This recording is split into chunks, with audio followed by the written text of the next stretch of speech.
அமிர்தீஸ்வரி நமக. ஓம் நம சிவயா. அம்மா இன்னைக்கு வானப்பிரஸ்தம் அப்படிங்கிற டாப்பிக்கில் நமக்கு ஒரு சில விஷயங்கள்லாம் சொல்லி கொடுக்குறாங்க. ஸோ இதுதான் இந்த புத்தகத்துடைய கடைசி டாபிக்.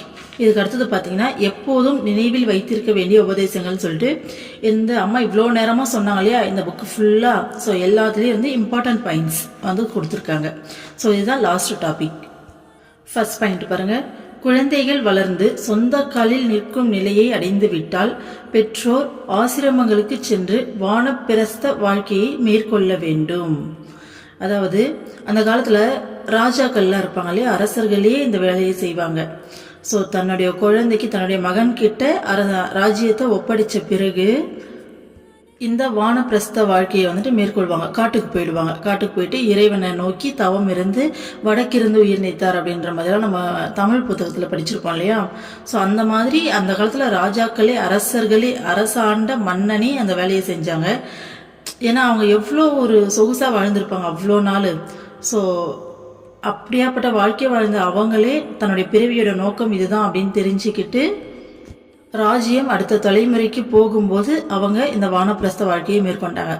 ஸோ அது அம்மா நமக்கும் சொல்கிறாங்க. குழந்தைங்க வளர்ந்து இந்த காலத்துக்கு ஏற்ற மாதிரி அம்மா சொல்கிறாங்க, வளர்ந்து சொந்த காலில் நிற்கிற நிலையை அடைஞ்சிட்டா பெற்றோர்கள் வந்து ஆசிரமத்துக்கு போயிட்டு வானப்பிரஸ்த வாழ்க்கையை மேற்கொள்ளணும்னு சொல்கிறாங்க. அந்த வானப்பிரஸ்த வாழ்க்கைனா என்னன்றதை அடுத்து சொல்கிறாங்க பாருங்கள்.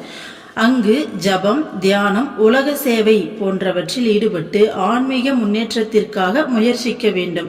இதற்காக இளமையில் இருந்தே இறைவனிடம் மட்டும் பற்றுடைய மனநிலையை வளர்க்க வேண்டும். பாருங்க, ஆசிரமத்துக்கு போயிட்டு அங்கே போயிட்டு ஜபம் பண்றது, தியானம் பண்றது, உலக சேவை, ஓகேங்களா. ஸோ மற்றவங்களுக்கு சேவை பண்றது, இதெல்லாம் செஞ்சு ஆன்மீக முன்னேற்றத்துக்காக நம்ம முயற்சி பண்ணணும் அப்படின்றாங்க. இந்த பிறவியே இறைவனை அடையிறதுக்கு தான் இல்லையா. ஸோ ஃபேமிலி நமக்கு இறைவன் கொடுக்குறாரு. அப்போ அந்த பொறுப்பை இறைவன் கொடுத்த வேலையாக நினச்சி நம்ம செஞ்சுக்கிட்டு வரோம்.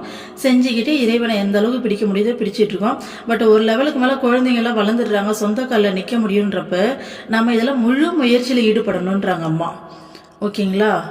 அப்போது நம்ம இளமையிலிருந்தே இறைவன் கிட்ட மட்டும் பற்றுடைய பன்மைனா என்ன, இறைவன் கிட்ட மட்டும்தான் நமக்கு பற்று. மற்ற பொருட்கள்கிட்டயோ மற்ற மனிதர்கள்கிட்டயோ பற்று இல்லாத அந்த மனநிலையோடு நாம் இருக்கும்போது தான் இந்த வயசான காலத்தில் இந்த மாதிரி போகிறதுக்கு நமக்கு மனசு வரும். ஸோ குழந்தைங்க வளர்ந்து தான் சொந்த காலில் நிற்கிற அந்த ஸ்டேஜ் அடைஞ்ச பிறகு ஆன்மீக சாதனையில் முன்னேற்றம் அடையிறதுக்கான அந்த முழு முயற்சியில் ஈடுபடணும் அப்படின்றாங்க. ஸோ ஃபேமிலி விட்டு கம்ப்ளீட்டாக அப்படியே மூவ் ஆன் ஆகிட்டு ஆசிரமம் மாதிரியான இடத்துக்கு போயிட்டு தங்கி முழுமையான ஆன்மீக பயிற்சிகளை ஈடுபட்டு நல்ல ஒரு விஷயம் தானேப்பா இது. அம்மா சொல்கிற மாதிரி நம்ம சின்ன வயசுலேருந்து மென்டாலிட்டி வளர்த்துக்கிட்டோன்னு வச்சுக்கோங்களேன். ஏன்னா நம்ம வீடு, நம்ம குழந்தைங்க, நம்ம ஃபேமிலின்னு சொல்லி இப்படியே இருந்துட்டு இருந்தோம்னா நம்மளால இந்த மைண்ட் செட்டுக்கு வர முடியாது. அம்மா சொல்கிற மாதிரி இந்த மாதிரி போயிட்டோம்னா நமக்கு ஆன்மீக வளர்ச்சி அப்படிங்கிறது எவ்வளோ சூப்பராக இருக்கும்ல. நம்மளால் முழுமையாக இறைவன் மேலே கான்சென்ட்ரேட் பண்ண முடியும். அப்போ எல்லா விஷயங்களத்தை விட்டு போகும்போது பற்று தானாக போயிடுதா, அப்போ நான் எனதுங்கிற எண்ணம் போயிடுதா, அப்போ ஈஸியாக அந்த ஆன்மீக வளர்ச்சி கிடைக்கும், சீக்கிரமாக இறைவன் அடைய முடியும், ஓகேங்களா.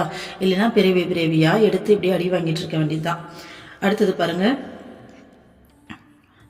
ஓகே, அம்மா என்ன சொன்னாங்க லாஸ்டா, இதற்காக இளமையில் இருந்தே இறைவனிடம் மட்டும் பற்றுடைய மனநிலையை வளர்க்க வேண்டும்னு சொன்னாங்களா. இல்லாவிடில் குழந்தைகளுக்கு பிறகு பேர குழந்தைகளை காண வேண்டும் என்பது போன்ற பல ஆசைகளின் பின்னே மனம் செல்லும்.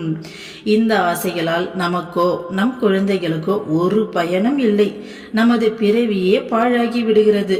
மாறாக நாம் ஆன்மீக சாதனைகள் செய்தால் நமது ஆன்மீக சக்தி நமக்கும் உலகிற்கும் பயன்படும். ஸோ அம்மா என்ன சொல்கிறாங்கன்னா, நம்ம சின்ன வயசுலேருந்தே இறைவன்கிட்ட மட்டும் பற்றுடைய மனநிலையை வளர்க்கணும்.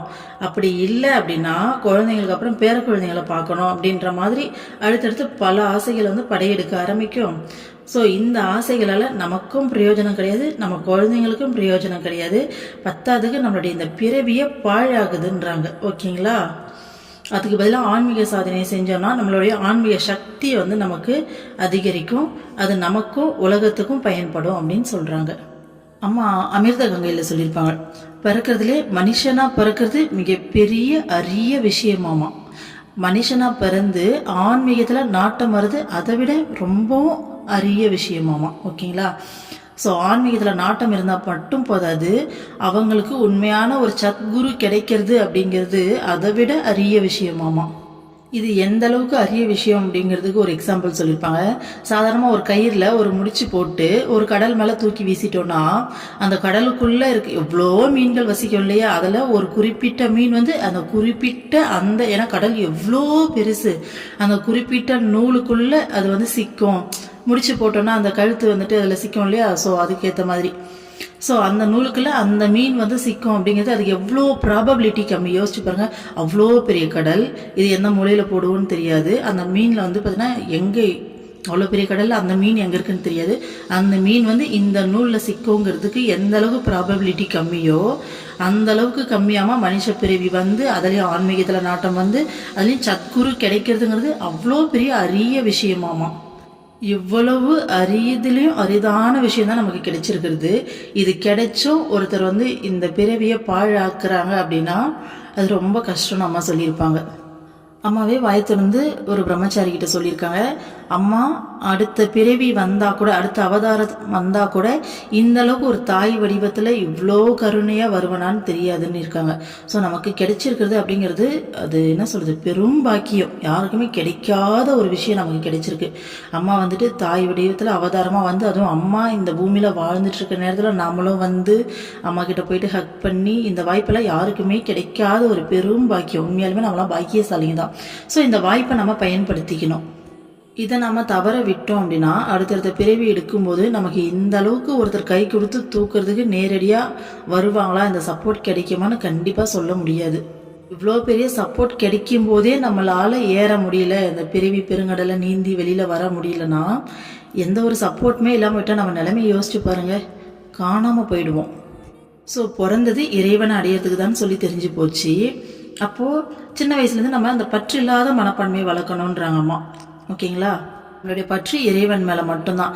அதுதான் சொல்கிறேன், வீட்டில் வேலைகள் செஞ்சாலும் இல்லை வீட்டில் இருக்கவங்களை கவனிக்கிறது இருந்தாலும் இறைவன் கொடுத்த பொறுப்பு, இவங்களெல்லாம் பார்த்துக்கிறதுக்கு இறைவன் நம்மக்கிட்ட கொடுத்துருக்காரு. ஸோ அவருடைய கடமையாக தான் நம்ம இதை செய்கிறோம். எதுலேயுமே அந்த அட்டாச்மெண்ட் இல்லாமல், இந்த தாமரை இலை தண்ணீர்னு சொல்லுவாங்க, அந்த தண்ணி தாமரை இலை மேலே தான் இருக்கும், ஆனால் ஒட்டாது. ஓகேங்களா, அதுதான் டிட்டாச்சு அட்டாச்மெண்ட்டுன்னு சொல்லுவாங்க. அந்த மாதிரி இந்த குடும்பத்திலேயே இருந்தாலும் எல்லாருமேலேயும் அன்பு காமிக்கலாம். அந்த அன்பு எப்படியாப்பட்ட அன்பாக இருக்கும்னா, இப்போது நம்ம வீட்டில் இருக்கவங்க மேலே மட்டும் காமிக்கிறது அன்பு கிடையாது, வெளியில் இருக்க ஒருத்தவங்களை பார்த்தாலும் நமக்கு அதே அன்பு வரணும். ஸோ அதுதான் உண்மையான அன்பு. அப்படி இல்லைன்னா அது வந்து பற்று. ஸோ அந்த மாதிரி அன்பு காமிக்கலாம், ஆனால் பற்று இருக்கக்கூடாது. அப்போது வீட்டில் ஒரு வேலை செய்யும் போது இறைவன் எனக்கு இது வேலை கொடுத்துருக்காரு, வீட்டில் நம்ம ஒரு பொருளை அனுபவிக்கிறோம்னாலும் இந்த செகண்ட் இந்த நேரம் இறைவன் இதை எனக்கு கொடுத்துருக்காரு அப்படின்னு சொல்லிட்டு இந்த இறைவனை மையப்படுத்தியே நம்ம வாழும்போது பார்த்திங்கன்னா நமக்கு அந்த டிட்டாச்மெண்ட் தானாகவே வந்துடும். இந்த டிட்டாச்மெண்ட்லேயே நம்ம வாழ்ந்துக்கிட்டு வரும்போது ஒரு குறிப்பிட்ட நேரத்தில் நம்ம கடமைகள்லாம் முடியுது அப்படிங்கிற நேரத்தில் நாம் முழுமையாக ஆன்மீகத்தில் ஈடுபடலாம், முழு முயற்சி எடுக்கலாம். உண்மையிலேயே அது வந்து பார்த்திங்கன்னா ஒரு பாக்கியமான நேரம். நம்ம முழுமையாக நம்மளுடைய முழு நேரமாக யோசிச்சு பாருங்கள், எந்த ஒரு நமக்கு இந்த குடும்ப கடமைகள்லாம் எதுவுமே கிடையாது, முழுசாக ஆன்மீகத்தில் ஈடுபட முடியுங்கிறது அவ்வளோ ஒரு பாக்கியமான விஷயம். அந்த அவ்வளோ பெரிய பொக்கிஷத்தை நம்ம தவற விடாமல் இருக்கணும்னா இந்த டிட்டாச்சு அட்டாச்மெண்ட்டை நம்ம வளர்த்துக்கணும். ஓகேங்களா, அப்படி வளர்த்துக்கிட்டால் நமக்கு அது அப்போ வந்துட்டு ஒரு விஷயமாகவே இருக்காது, ஈஸியாக நம்ம வந்து அக்செப்ட் பண்ணிட்டு போயிடுவோம். அப்படிங்கிறத தாண்டி நம்ம அதுக்காக எதிர்பார்த்து காத்துக்கிட்டு இருப்போம், இந்த நேரம் எப்போ வரப்போகுது அப்படின்னு சொல்லிட்டு. ஏன்னா அதுதான் உத்தமமான விஷயம், அதுதான் உண்மை. பல பிறவி எடுத்திருக்கோம் நம்ம, பல லட்சம் பிறவி எடுத்தால் மனித பிறவிக்கு வந்திருக்கோம். ஸோ ஒவ்வொரு பிறவிலையும் ஒரு குடும்பம் தனக்கான ஒரு உரிமையான பொருட்கள் எல்லாத்தையும் அனுபவிச்சுட்டு தான் வந்திருக்கோம். ஒன்ஸ் இந்த உடம்பை விட்டு வெளியில் வரும்போது எல்லாத்தையும் விட்டுட்டு திரும்ப புதுசாக இன்னொரு உடம்புக்குள்ளே வரும். இந்த உடம்பே நமக்கு நிலையானது கிடையாது. அப்படி இருக்கும்போது வெளியில் இருக்க பொருட்களையும் வெளியில் இருக்க மனிதர்களையும் நிலை அப்படின்னு சொல்லி நம்பி வாழறதுங்கிறது நமக்கு தான் அது ஏமாற்றம் இல்லையா. இதெல்லாம் ஸ்டார்டிங்கில் கேட்கும்போது கொஞ்சம் ஏதோ அக்செப்ட் பண்ணிக்க முடியாத மாதிரி நம்ம மனசு கொஞ்சம் கஷ்டப்படும். பட் இதுதான் உண்மை. திரும்ப திரும்ப திரும்ப நம்ம இந்த மனசுக்கு சொல்லி நம்ம புரிய வைக்கணும். உண்மைன்னு ஒன்று இருக்கு இல்லையா, அதை மாற்ற முடியாது இல்லையா. ஸோ நம்ம இறைவனை அடைய தான் இந்த பூமிக்கு வந்திருக்கோம். நம்ம சத்குரு நம்ம கூட இருக்காங்க. இந்த வாய்ப்பை பயன்படுத்தி நம்ம சீக்கிரமாக ஆன்மீக முன்னேற்றம் அடைகிற வழியை தான் பார்க்கணும். அடுத்தது பாருங்கள், ஆகையால் மனதை பலவிதமான விஷயங்களில் சிதற விடாமல் முற்றிலும் இறைவனை நோக்கி திருப்ப வேண்டும். ஒரு பாத்திரத்தில் இருக்கும் எண்ணெயை பல பாத்திரங்களில் ஊற்றினால் எண்ணெய் குறைவது போல மனதை பல விஷயங்களில் ஈடுபடுத்துவதன் மூலம் நமது சக்தி நஷ்டமாகிறது. தண்ணீரை மேலே உள்ள தொட்டியில் நிறைத்தால் எல்லா குழாய்களிலும் தண்ணீர் வரும். அதுபோல் எச்செயலை செய்யும் போதும் மனதை இறைவன் பால் செலுத்த வேண்டும். அதனால் குடும்பத்திற்கு தேவையான அனைத்தும் கிடைக்கும். நமது குழந்தைகளுக்காகவும் உறவினர்களுக்காகவும் ஏராளமாக சம்பாதித்து வைப்பது வாழ்க்கையின் நோக்கமாக இருக்கக்கூடாது. ஆன்மீக முன்னேற்றமே நமது குறிக்கோளாக இருக்க வேண்டும். ஸோ நமக்குள்ள ஆன்மீக சக்தின்னு ஒன்று இருக்குது. நமக்குள்ள சக்தின்னு ஒன்று இருக்குது இல்லையா? அந்த சக்தியை பல விஷயத்தில் ஈடுபடுத்தும் போது ஒரு பாத்திரம் ஃபுல்லாக என்ன இருக்குன்னா அடுத்தடுத்த பாத்திரத்தில் ஓகேங்களா, ஒரு பாத்திரத்திலே இருக்கும்போது ஃபுல்லாக அந்த பாத்திரம் நிரம்பி இருக்கும். ஆனால் நிறைய பாத்திரத்தில் ஊற்றும் போது அது வந்து பார்த்தீங்கன்னா குறையும் இல்லையா? ஸோ அந்த மாதிரி நம்மளுடைய மனசோடைய சக்தியை பல விஷயங்களை ஈடுபடும் போது அந்த சக்தி விரயமாகுதுன்றாங்க அம்மா. அப்போ நீங்கள் உங்களுடைய முழு சக்தியையும் முழு கவனத்தையும் இறைவன் மேலே திருப்பும்போது அந்த சக்தி வந்து பார்த்தீங்கன்னா வீணாகாமல் முழுமையாக பயன்படும். உலக விஷயங்களுக்காக இல்லாமல் இறைவனுக்காக திருப்பும் போது உங்களுடைய முழு சக்தியும் இறைவனை நோக்கி உங்களுடைய ஆன்மீக முன்னேற்றத்துக்காக பயன்படும். அதனால் ஒன்ஸ் உங்களுடைய கடமை முடிஞ்சதா, ஸோ ஆசிரமம் மாதிரியான இடங்களுக்கு வந்து உங்களுடைய முழு கவனத்தை இறைவன் மேலே செலுத்துங்க அப்படிங்கிறதுக்காக தான் அம்மா இதை சொல்கிறாங்க. ஓகேங்களா? அடுத்தது என்ன சொல்லியிருக்காங்க? ஸோ எல்லாத்துக்கும் மேலே ஒரு தொட்டி இருக்குன்னா அந்த தொட்டியில் நம்ம தண்ணியை நிறைச்சிட்டோம் அப்படின்னா எல்லா குழாயிலையும் வந்து தண்ணி வரும் இல்லையா? அந்த மாதிரி நம்ம எந்த செயல் செஞ்சாலும் இறைவனை ஃபோக்கஸ் பண்ணி நம்மளுடைய மனசு முழுக்க இறைவனை வச்சு செய்யும்போது நம்ம குடும்பத்துக்கு தேவையான எல்லா விஷயமும் கிடைக்கும் அப்படின்னு அம்மா சொல்கிறாங்க. நம்ம செய்கிற செயல்கள் எப்படின்னா அந்தந்த குழாயில் போயிட்டு தண்ணியை நிரப்ப ட்ரை பண்ணுறோம். அந்தந்த குழாய்க்கு அங்கங்கே டைரெக்டாக அங்கே போயிட்டு தண்ணி விட ட்ரை பண்ணிகிட்ருக்கோம். பட் இறைவனை ஃபோக்கஸ் பண்ணுறது அப்படிங்கிறது நீ மேலே இருக்க தொட்டியில் தண்ணி நிறைக்கிற மாதிரி. நீ எந்த குழாயிலையும் கான்சென்ட்ரேட் பண்ண வேணாம், இறைவனை கான்சென்ட்ரேட் பண்ணால் எல்லா குழாயிலையும் தானாக தண்ணி வரும்.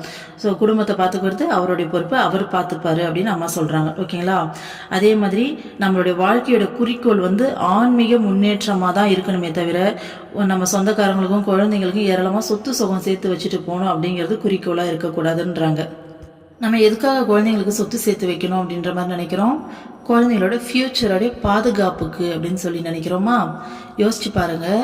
உண்மையான பாதுகாப்பு சொத்து சேர்த்து வைக்கிறதா இல்லை இறைவனை பிடிக்க கற்றுக் கொடுக்கறதான்னு யோசிச்சு பாருங்கள். ஆனால் சொத்து சுகம் அப்படிங்கிறது நிலையில்லாத ஒரு விஷயம் இல்லையா? எந்த செகண்ட் வேணாலும் அது காணாமல் போகலாம். இன்னைக்கு இருக்குது நாளைக்கு இல்லை அப்படிங்கிற விஷயம் தான் இது எல்லாமே. ஓகேங்களா? இதே நம்ம இறைவனை பிடிக்க கற்றுக் கொடுத்தோம்னா இப்போ நம்ம லைஃப்லேயே அம்மா வந்த பிறகு நம்மளை என்ன தாங்குறாங்க, நம்மளை எப்படி கேர் பண்ணிக்கிறாங்க, எப்படி பார்த்துக்கிறாங்க. அப்போ பிள்ளைங்களுக்கு நம்ம அந்த விஷயத்த சொல்லி கொடுத்தோம் அப்படின்னா இதுதானே உண்மையான சொத்து.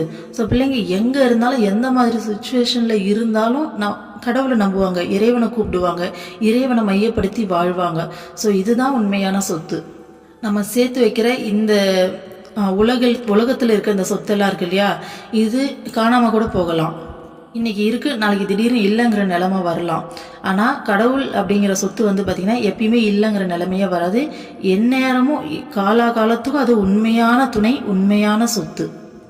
நம்ம குழந்தைங்களுக்கு சொந்தக்காரங்களெல்லாம் சொத்து சேர்த்து வைக்கணும்னு சொல்லி காலத்துக்கும் ஓடி ஓடி சொத்தை சேர்த்து வச்சு ஒரு காலத்தில் செத்து போயிடும்னு வச்சுக்கோங்களேன். எதுக்கு பிரயோஜனம்? யோசிச்சு பாருங்கள். திரும்ப அடுத்த பிறவி எடுப்போம், அங்கே ஒரு குடும்பம் இருக்கும், அந்த குடும்பத்துக்காக ஓடுவோம், அந்த குடும்பத்துக்கு சொத்து சேர்த்து வைப்போம், திரும்ப சேர்த்துருவோம். திரும்ப இந்த வந்தான் சுட்டான் செத்தான் ரிப்பீட்டுன்னு வருமே, இந்த சிம்பு படம், எஸ்ஜே சூர்யா 2 பேரும், அந்த மாதிரி நம்ம அந்த கேம் தான் விளையாடிட்டு இருக்கோம் திரும்ப திரும்ப. ஸோ இந்த வந்தான் சுட்டான் செத்தான் ரிப்பீட்டு, இந்த ரிப்பீட்லேருந்து நம்ம தப்பிக்கணும்னா இறைவனை கான்சென்ட்ரேட் பண்ணணும்.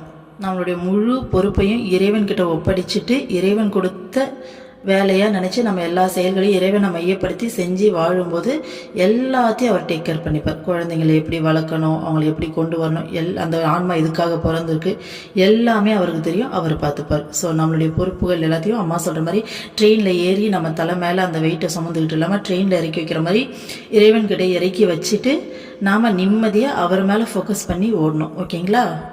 ஸோ இதோடு இந்த டாபிக் முடியுது. அடுத்தது வந்து பார்த்திங்கன்னா இம்பார்ட்டன்ட் பாயிண்ட்ஸ் எல்லாம் அம்மா சொல்லியிருக்காங்க, அதை அடுத்த வீடியோவில் பார்க்கலாம். ஓகேங்களா? ஓம் அமிர்தீஸ்வரி நமக. ஓம் நம சிவாயா.